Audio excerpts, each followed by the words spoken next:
Hello everybody, welcome back to the classroom. Sir okay आज sir क्या करने आए हो? आज आपकी शर्ट भी वाइट है, बैकग्राउंड भी वाइट है। अरे टाइट सफेदी एकदम सफेदी कर दी हमने आज। खैर, anyways moving on to next. Sir आज क्या बात करने वाले हैं? As you guys know that very very well that I used to take your this portion, legal aptitude वाला पोर्शन जो है वो मैं लेता हूँ, राइट?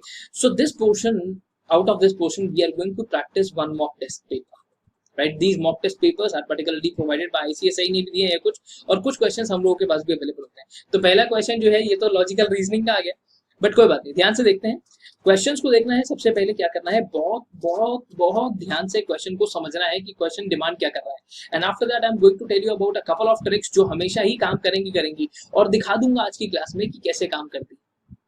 ठीक है, सबसे पहला whenever in any MCQ if you are getting any option over there all of the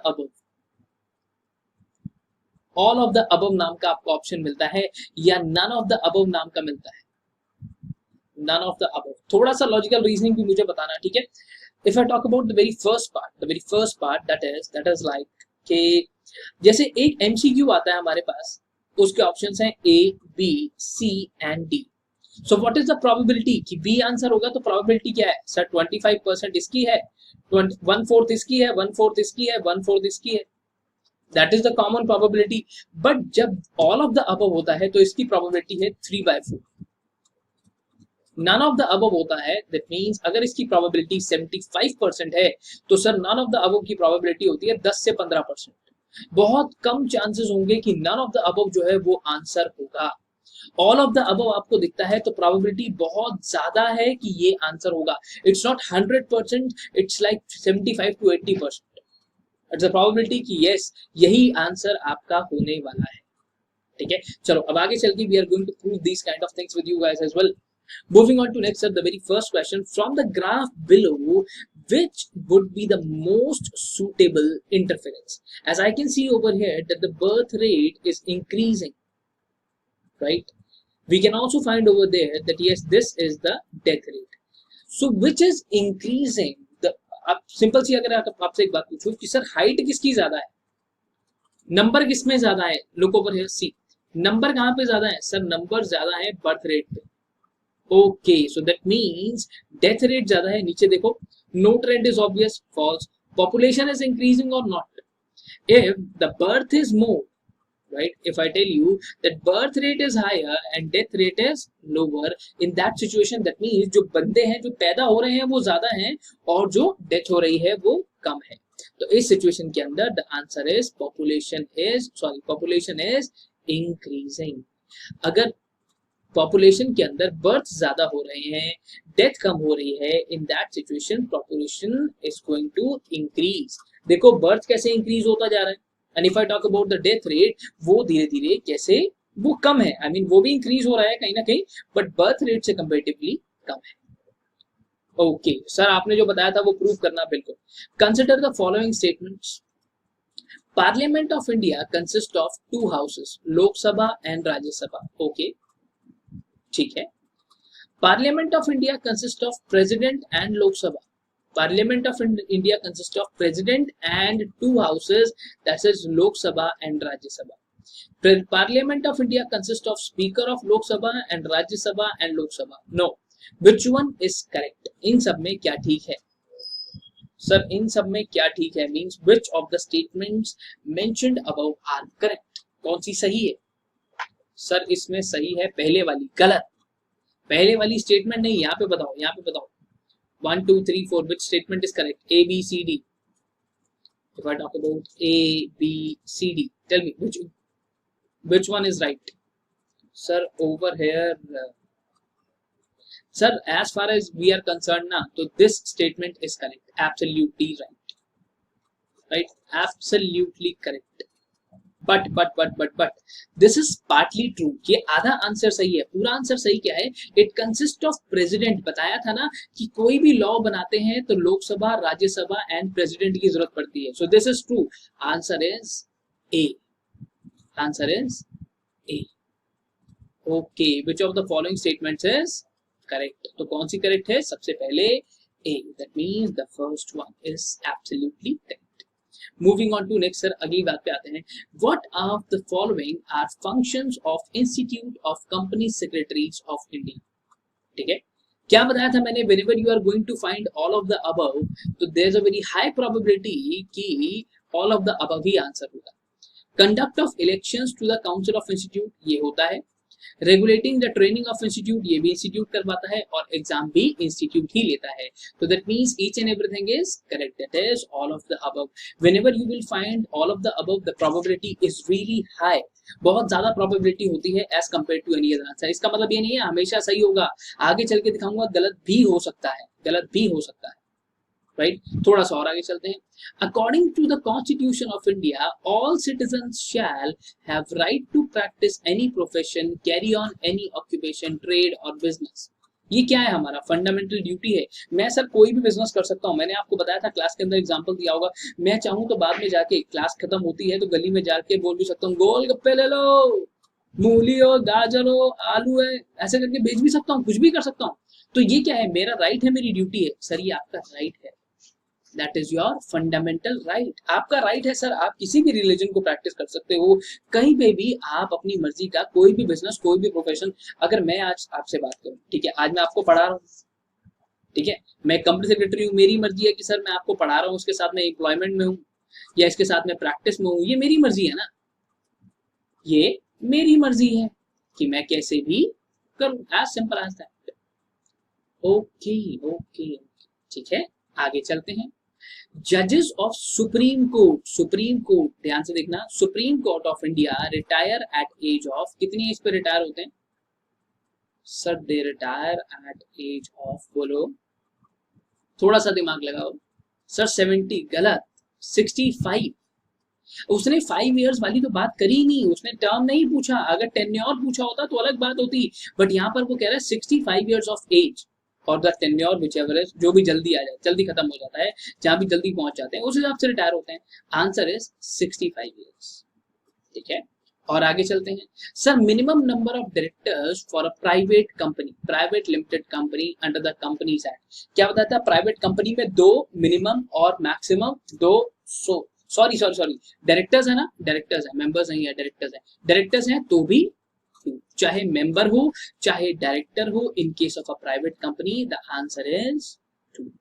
Do remember it is about the minimum number of directors. If the question is going to be like कि maximum number of directors कितने हो सकते हैं? 15. अगर answer question में आपको maximum के बारे में कभी पूछता है तो। ओके, आगे चलते हैं सर। कह रहा सर अब इसके अंदर एक बात बताओ। मैंने कहा हाँ जी। कहता सर ओके। अच्छा अब एक बात देखो, पेपर में ये सेम टर्म देखने को मिलती है और बच्चे क्या करते हैं पता है? प्रियम्बल तो सबने पढ़ा है बट उस पॉइंट ऑफ टाइम तक पहुंचते पहुंचते वो भूल जाता है कि सर वहां पे कितनी टर्म्स लिखी हुई थी। यहाँ पर पूरे के पूरे फंडे से अगर मैं आपकी बात करूं तो देखो, preamble of the constitution of India states that we the people of India having solemnly resolved to constitute India into a sovereign democratic republic। बस इतना नहीं। कह रहे सर यहाँ पर आया सोशलिस्ट डेमोक्रेटिक रिपब्लिक, नहीं ये भी नहीं था। वहां पर 5 वर्ड्स थे। जब मैंने क्लास में बताया था तो मैंने आपको ऐसे बताया था, मैं बेटा देखो 5 वर्ड्स वहां पर देखने को मिलेंगे, 5 वर्ड्स देखने को मिलेंगे। SSDR, ठीक है, हमने कैसे याद किया था? SSDR, sovereign socialist secular democratic republic, SSDR। Okay देखो, sovereign socialist secular democratic and republic. So this is the right answer. Right answer कौन सा है? The third one is the right answer. Okay okay okay, समझ गए आप मेरी बात? The third one is the right answer. Okay sir, ठीक है, मूविंग अहेड। ठीक है सर, 5 चीजें याद रखनी है। It is very simple to memorize कि जो प्रियम्बल है वो आपसे बात करता है SSDR, डॉक्टर। DR माने doctor, sovereign socialist and secular democratic Republic. Very simple, ठीक है, बहुत सिंपल है, उसको याद रखना, कॉम्प्लिकेट नहीं करना है बिल्कुल भी। चलो सर मूविंग अहेड, अगली बात पे आते हैं। तो कॉन्स्टिट्यूशन के अंदर who is empowered to issue writ petition, जो रिट होती है आपकी कॉन्स्टिट्यूशन के अंदर, वो कौन लगा सकता है?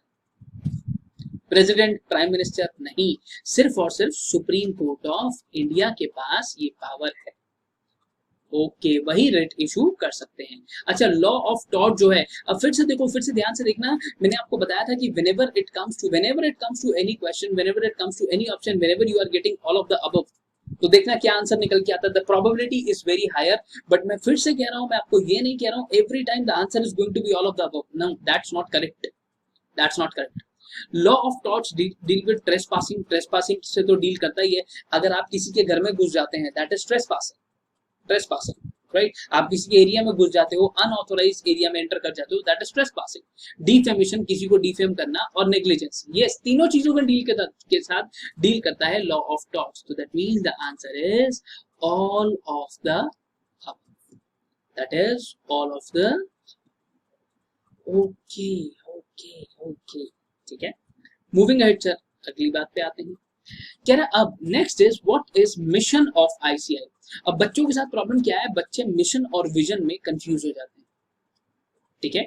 Mission is different, what are the various functions which ICSI covers, right, and vision, that is different, ठीक है। तो अगर मैं मिशन की बात करूं, ग्लोबलाइजेशन ऑफ प्रोफेशन नहीं, ऑल ऑफ द अबव नहीं, यहाँ पर ऑल ऑफ द अबव नहीं आएगा, यहाँ पर आएगा to develop high calibre professionals facilitating good corporate governance. जहां पर भी हमारे आईसीएसआई के बारे में बात होगी तो ध्यान रखना, जहां पे वर्ड गुड कॉर्पोरेट गवर्नेंस दिखेगा ना, कॉर्पोरेट गवर्नेंस दिखता है एमसीक्यू के अंदर, दैट इज, वही हमारा आंसर होगा। अब सर 2 या 3 में दिख जाएगा तो बस ठीक है, professionals facilitating good corporate governance, इतने को याद रखना। कह रहे सर ओके, कौन सी type of company companies act के साथ नई नई आई है? पहले मैंने बताया था कि पहले सारी कंपनी होती थी, प्राइवेट भी थी, पब्लिक भी थी, सारी कंपनीज थी, पर जो ये 1% कंपनी का कंसेप्ट है, स्मॉल कंपनी का कंसेप्ट है, ये अब नया आया है। प्राइवेट कंपनी पहले भी होती थी, निधि नाम की कंपनी पहले भी होती थी। सर निधि कंपनी माने, अरे मम्मी कमेटी डालती है ना जगह जगह पे, मम्मी कमेटी डालती है ना जगह जगह पे, किसी को पैसे दे दिए महीने के महीने, बस वो निधि कंपनी, चिट फंड कंपनी है। सरकारी कंपनी पहले भी होती थी, प्राइवेट कंपनी पहले भी होती थी, बट जो नया कंसेप्ट आया है दैट इज 1% कंपनी। वो कथा वाली कहानी सुनाई होगी, याद करो, ठीक है। आगे चलते हैं। कह रहा सर टॉर्ट क्या होता है? टॉर्ट क्या है? That is a civil law. फिर से देखो, नन ऑफ द अबव यहाँ पर गिवन जरूर था, but it is very difficult, it has a very least chance. इसकी प्रोबेबिलिटी सबसे कम होती है कि none of the above answer होगा। मैं आपके साथ लगभग 20 क्वेश्चंस के आसपास डिस्कस करूंगा आपके साथ, but what you will find कि नन ऑफ द अबव कहीं मिलेगा ही नहीं, all of the above answer होगा। इसकी प्रोबेबिलिटी बहुत ज्यादा है। कह रहे सर आप पास हो जाते हो, कंपनी सेक्रेटरी बन जाते हो, आप आ जाते हो प्रैक्टिस में, ओके। कह रहे तो अब आप ये बताओ, आप कहां कहां पर खुद को अपीयर कर सकते हो, आप एज एन ऑथराइज रिप्रेजेंटेटिव कहां कहां पर जा सकते हो? एनसीएलटी में जा सकते हैं, बिल्कुल जा सकते हैं sir, RERA real estate regulatory authority में जा सकते हैं, और कॉम्पिटिशन कमीशन ऑफ इंडिया में भी अपीयर हो सकते हैं, ठीक है। हम लोग क्या करते हैं, किसी का केस लड़ने के लिए जाते हैं तो हम तीनों जगह पर जा सकते हैं। The answer is all of the above.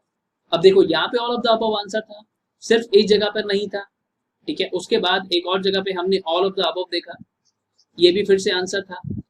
3 on 2, sir अपना फैक्ट प्रूव करके जाएंगे, देख लेना, ठीक है। 3 on 2, 4 में से 3 देख लो, 4 में से 3 all of the above answer है। और उसके बाद मैंने क्या बताया था, यहाँ पर देखो अप्रोक्सीमेटली 75% होता है।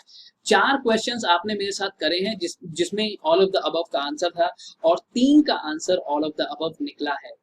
अगर पेपर में फंस जाते हो, वहां पर आपको आंसर नहीं पता, ऑल ऑफ द अबव एक ऑप्शन है, तो आप उसको सिलेक्ट कर सकते हैं अगर आपको आंसर नहीं आता है तो, ओके। सबसे पहले एक बात बताओ, इंडियन कॉन्ट्रैक्ट एक्ट किससे डील करता है? टैक्स बताता है? तो नहीं सर। ट्रांसफर बताता है? ओनरशिप बताता है? कहता नहीं सर, ये तो एग्रीमेंट की बातें करता है, एग्रीमेंट और कॉन्ट्रैक्ट की। एग्रीमेंट दिख रहा है कहीं पे? हाँ, इसमें दिख रहा है, यस, यही आंसर है। बहुत बार हमें आंसर नहीं पता होता तो हम लोग क्या करते हैं, एलिमिनेशन से खेलते हैं। जब हम जाके कल को आगे जाके डिफिकल्ट वाले क्वेश्चंस के बारे में बात करेंगे तो बताऊंगा वो एलिमिनेशन से कैसे खेला जाता है, राइट। आगे चलते हैं। प्रॉपर्टी ऑफ कंपनी, कंपनी की प्रॉपर्टी किसकी है? कंपनी की प्रॉपर्टी किसकी है? मेंबर की है, शेयर होल्डर की है। मैं रिलायंस का शेयर होल्डर हूँ, मैं चला जाऊँ रिलायंस के ऑफिस, बोल दूं अरे मुक्कू खड़ा हो यार, मैं आया हूँ आपसे, मैं बैठूंगा, चल। मुक्कू कौन सर? मुकेश अंबानी। मैं चला जाऊँ वहां पे, बोल दूं अरे मुक्कू कल से भाई आएगा, तुम जाओ घर अपने। ऐसा हो सकता है? नहीं सर, मेंबर नहीं है, शेयर होल्डर नहीं है, प्रोमोटर भी नहीं है। क्यों? क्योंकि प्रोमोटर ने तो कंपनी स्टार्ट करी है और company is a separate legal entity. ठीक है। अब जो यहाँ पर कंपनी की प्रॉपर्टी है वो कंपनी के ही नाम पर रहती है, रिलायंस की प्रॉपर्टी रिलायंस के ही नाम पर है और किसी के नाम पर नहीं है। इस बात को याद रखें। ठीक है, आगे चलते हैं। कह रहे सर अगर लाइबिलिटी ऑफ अ मेंबर, एक मेंबर माने शेयर होल्डर, एक कंपनी है लिमिटेड बाय शेयर्स, एक कंपनी है limited by shares under the companies act, वो क्या होती है? लिमिटेड होती है। बताओ। None of the above both A and B, ये तो आंसर ही भाई साहब कुछ अलग तरीके से दिया हुआ है, कोई बात नहीं। अब एक बात बताओ, अगर एक कंपनी लिमिटेड बाय शेयर्स है तो लायबिलिटी क्या होगी? लिमिटेड। कितनी? अमाउंट ऑफ अनपेड शेयर्स, तो बस यहाँ पर है limited to its shareholders. जितने शेयर्स है मेरे पास, जितना अमाउंट अनपेड है, उतनी ही मेरी लायबिलिटी। अब फिर से अपना ऑल ऑफ द अबव वाला फंडा फिर से दिखाता हूँ। कहता है इसेंशियल एलिमेंट्स, आपने सेक्शन नंबर 10 के अंदर पढ़ा होगा ये, ऑफ इंडियन कॉन्ट्रैक्ट एक्ट 1872। क्या लॉफुल कंसिडरेशन होनी चाहिए? हाँ सर। लॉफुल ऑब्जेक्ट होना चाहिए? हाँ। फ्री कंसेंट होनी चाहिए? हाँ। सब होना चाहिए। तो that means all of the above. हमेशा ऐसा नहीं होगा, फिर से कह रहा हूं, प्रोबेबिलिटी बेटा 75% है, पर हमेशा से ऐसा नहीं होगा। None of the above answer हो, ये बहुत रेयर है, बहुत रेयर है। 4 सवाल में से एक का आंसर भी 4 जगह उन्होंने नन ऑफ द अबव लिख दिया है ना, एक भी 4 में से नन ऑफ द अबव का answer none of the above हो जाए, वो भी मुश्किल है। ठीक है, क्वेश्चन को ध्यान से देखो, अपने आप ही पता चल जाए। कह रहे सर पब्लिक कंपनी को बनाने के लिए minimum number of members which are required to incorporate a public company, जल्दी बताओ। बताया था सेक्शन नंबर 2 में सारी डेफिनेशन होती है। 7 लोग मिलके एक कंपनी बना रहे हैं, सेक्शन नंबर 2 सबसेक्शन 71, कितने मेंबर चाहिए होते हैं? कम से कम 7। ठीक है, 7। याद रखना, बहुत बेसिक है। हमारा आईसीएसआई कब आया था? हमारा आईसीएसआई कब आया था सर? हमारा आईसीएसआई आया था 1975 में। गलत। आपको मैंने बताया है कंपनी सेक्रेटरी एक्ट 1980, हम 1980 में आए थे। सीए वाले आगे थे यार, पहले आगे थे वो लोग 1949 में। हमारी तो पहचान ही जाके बाद में हुई कि नहीं यार ऐसा भी एक प्रोफेशन है, इसकी भी जरूरत है, 1980s में जाके। ओके ओके ओके, थोड़ा सा और आगे चलते हैं। कह रहा आपने देखा कि आर्टिकल नंबर 370 आया, आर्टिकल नंबर 35 आया, जिसमें हमने देखा कि हर एक एक्ट जहां जहां पर पहले लिखा होता था not applicable to Jammu Kashmir, अब वहां लिखा हुआ जाता है it extends to whole of India, कि भैया पूरे इंडिया पर अप्लाई होता है। तो वो एक्ट था constitution application of Jammu Kashmir order 2019। ठीक है, ऑफ कॉन्स्टिट्यूशन ऑफ इंडिया। वो किसने इशू करा था? किसने इशू करा था? प्राइम मिनिस्टर ने? प्रेसिडेंट ने? किसने? सर आज से जम्मू कश्मीर हमारा हिस्सा, मोदी जी ने करा होगा सर। नहीं यार नहीं, देखो मैंने यहाँ पर हिंट भी दी है कि सर ये ऑर्डर है, ये एक्ट की फॉर्म में आप लेकर आए हो, आपने कॉन्स्टिट्यूशनल अमेंडमेंट करी है। कॉन्स्टिट्यूशनल अमेंडमेंट अगर करने जाओगे, answer is president of India. Answer क्या है? President of India. ठीक है, कह रहे सर अब विजन की बात करते हैं। तो सर आपने बताया था जहां गुड कॉर्पोरेट गवर्नेंस दिखे वही आंसर है, बस शाबाश। पर गुड कॉर्पोरेट गवर्नेंस दिख रहा है यहाँ तीनों में। सर ठीक है, अब देखो कैसे कैसे देखना, कैसे काम करना है। ग्लोबल लीडर इन गवर्नेंस ये तो नहीं है sir. Develop high calibre professionals facilitating, ये तो हमारा मिशन है sir. To promote good corporate governance, नहीं नहीं नहीं, ये वाला है to be a global leader in promoting good corporate governance. Corporate governance तो सभी कर रहे हैं, पर हमारे को उसका लीडर बनना है, हमारे को उसका लीडर बनना है। ओके ओके ओके, ठीक है, चले आगे। बात समझ में आ रही है? तुक्का ना लगाएं, सिर्फ और सिर्फ प्रोबेबिलिटी जो मैंने बताई है उसको ध्यान में रखें और अपनी पढ़ाई करें। तुक्के से कुछ नहीं होता है, तुक्के से कुछ नहीं होता। ठीक है, ना आता हो तो all of the above none of the above वाला खेल खेलें। जिस क्वेश्चन में ऑल ऑफ द अबव है वहां लगाकर आ जाना, अगर नहीं आता है तो आता है तो बहुत अच्छी बात है। कह रहा पैसेज को रीड करो और ये बताओ कि इसके अंदर क्या लिखा हुआ है, ठीक है। Aristotle's attitude to law and justice was not simply theoretical fiction. There is evidence that both shaped legal practices, law and equity, ठीक है, even more clearly built on an already developed and developing tradition of Athenian legal thought. We have courts of almost no records of actual outcomes of jury trials, no record at all of the deliberations, as each juror cast a separate vote after hearing the various judgments, apparently without any mutual consultations. यहाँ तक आ गया sir, कुछ समझ में आया? कुछ भी नहीं, बहुत आसान है। अगर ये पेपर में देखने को मिल गया बहुत आसान है, जो भारी भारी वर्ड दिखे उसको देख लेना बस। We are, however, have many examples of persuasive speeches delivered to juries, and because of the orator's reputation rested on his ability to persuade a jury of average citizens chosen by lot, we can rely on these speeches for evidence of widespread popular beliefs about the legal and ethical concepts. क्या बोल रहे हो, क्या बोल रहे हो, क्या कह रहे हो? These speeches show the orators relying on the concept of law and even of the justice. मैं उन बच्चों की बात कर रहा हूँ जिनकी अंग्रेजी बहुत वीक है, बहुत वीक है। This is very much like one that Aristotle renders explicit and systematic. Thus, litigants frequently call for justice tailored for the circumstances of their own case, and they frequently use the expression as dikaya, those things that are just in that sense, and they often proceed in the written law is understood to be a set of guidelines with gaps to be filled in or corrected by equity argumentation. Okay. In the process, frequent appeal is made to jurors' sense of fairness, as if once the particular circumstances of the case are understood, they can be expected to see justice consist of an equitable determination. एक word है जो बार बार घूमता जा रहा है, वो कौन सा है? इक्विटी, ठीक है। आपने देखा यहाँ पे expected to be equitable, determination आया, फिर उससे पहले फिर इक्विटी की बात करी, फिर इक्विटी एंड जस्टिस की बात करी। ज्यादा मैं उन बच्चों के बारे में अभी बात ही नहीं कर रहा हूँ who have a proper command over English, but मैं उन बच्चों के बारे में बात कर रहा हूँ जिनका मतलब जिंदगी की एक ही जंग है कि अंग्रेजी में अपना हाथ तंग है, वैसे वाले बच्चे हैं जो अपनी क्लास में, राइट। तो अभी क्या करना है, कौन से वर्ड्स हैं जो रिपीटेटिवली यूज हो रहे हैं? सर लॉ, इक्विटी और जस्टिस, बस। क्या लॉ, इक्विटी और जस्टिस, क्या ये वर्ड्स किसी एक आंसर के अंदर दिख रहे हैं आपको? The people who know that very well, तो ठीक है, यहाँ पे कहीं ना कहीं हम अंडरस्टैंडिंग कर रहे थे कि sir what is the requirement of justice, justice क्या डिमांड करता है। व्हेनेवर इट कम्स टू कोई भी एक केस आता है तो उस केस में जब भी जजमेंट दी जाती है, जब भी फैसला दिया जाता है, तो उस फैसले से पहले किन किन चीजों का ध्यान रखा जाता है। दैट मींस जस्टिस की डिमांड क्या है यार, सिंपल सी बात है। ओके, कह रहे सर अब simple contrast between justice and equity, नहीं ऐसा तो कुछ बोला ही नहीं। Law and equity according to Aristotle standards in interhuman legal practice, ये हो सकता है, ठीक है। नन ऑफ द अबव, इसकी तो चांस बहुत कम है। नन ऑफ द अबव हो भी तो भी मत लगाना, ये आंसर नहीं होता है, बहुत मुश्किल है।